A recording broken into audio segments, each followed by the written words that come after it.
Assalamualaikum warahmatullahi wabarakatuh. Perkenalkan, nama saya Muhammad Fasrudin dengan NIM G0024210 dari Skidi B2. Jadi pada video kali ini saya akan menyampaikan laporan anatomi kedua saya, yaitu mengenai cor.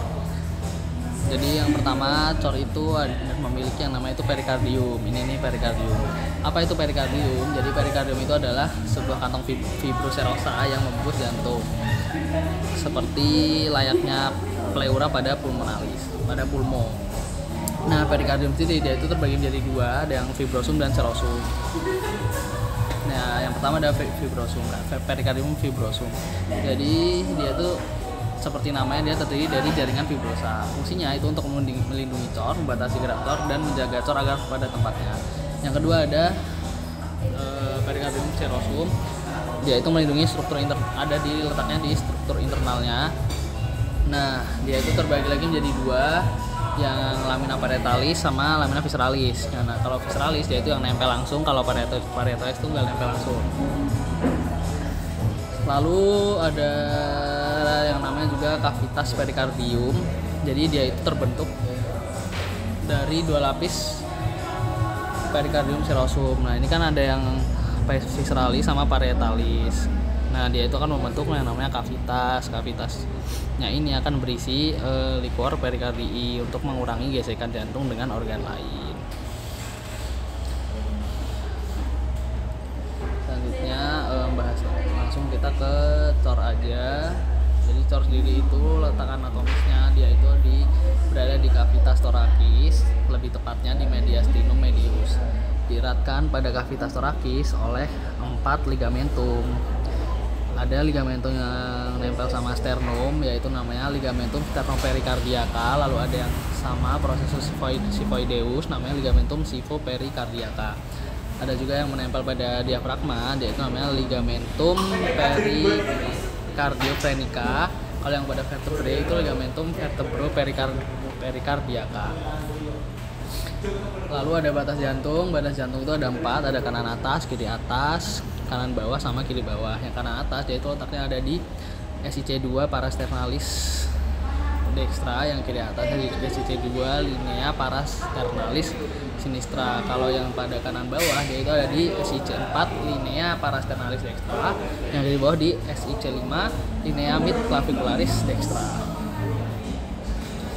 Lalu stor sendiri dia itu memiliki struktur eksternal. Nah, struktur eksternalnya ini ada apa? Dia itu ada skeleton cordis. Nah, skeleton cordis ini fungsinya itu untuk melekatnya miokardium dan sebagai kerangkanya dari cor. Nah, skeleton cordis ini terdiri dari annulus fibrosus, trigonum fibrosum, dan septum interventrikular. Ada juga interatrial, juga atrioventricularis. Lalu cor ini dia itu terbagi menjadi 4 bagian. Yang pertama ada atrium dexter, ventriculus dexter, atrium sinister, ventriculus sinister. Atrium dexter itu dia di sini, yang berarti dia itu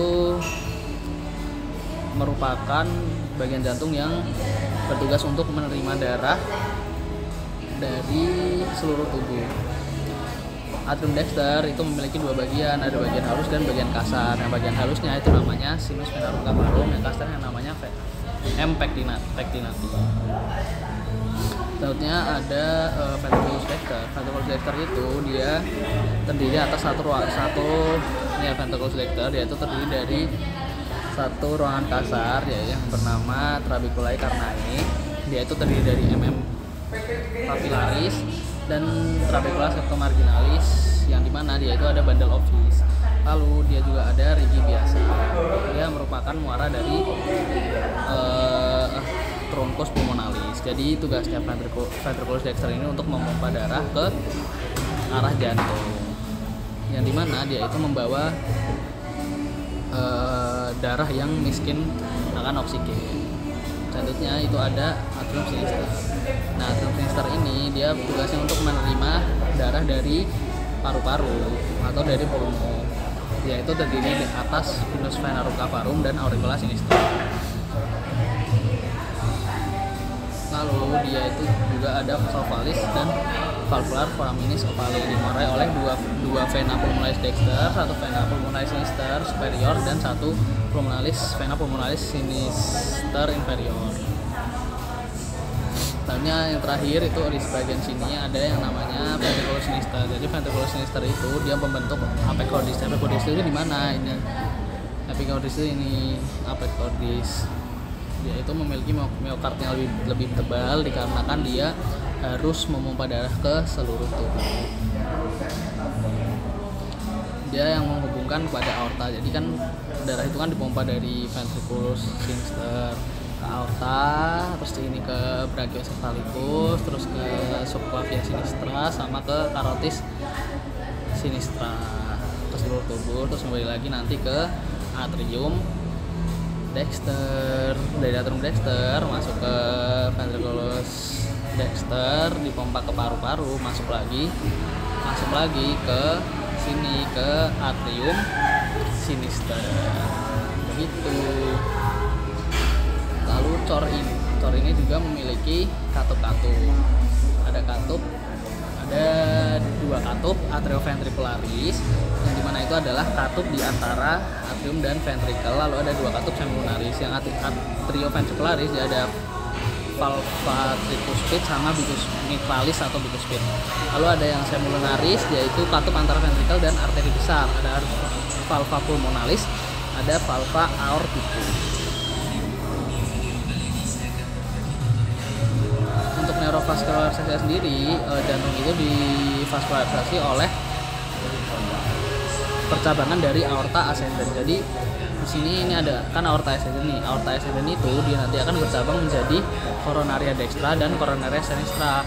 Nah, yang dextra ini nanti dia itu akan bercabang lagi jadi ramus nodus SA sama marginalis dextra, juga sama ramus interventricularis posterior. Jadi nanti dia ke belakang. Kalau yang sinistra dia nanti ada ke depan, jadi ramus interventricularis post anterior, sama ada yang kerakus circumflexa. Circumflexa itu nanti ke samping. Yang circumflexa itu turun lagi jadi ke marginalis sinistra. Kalau yang ramus interventricularis anterior nanti dia nyabang lagi ke rami laterales.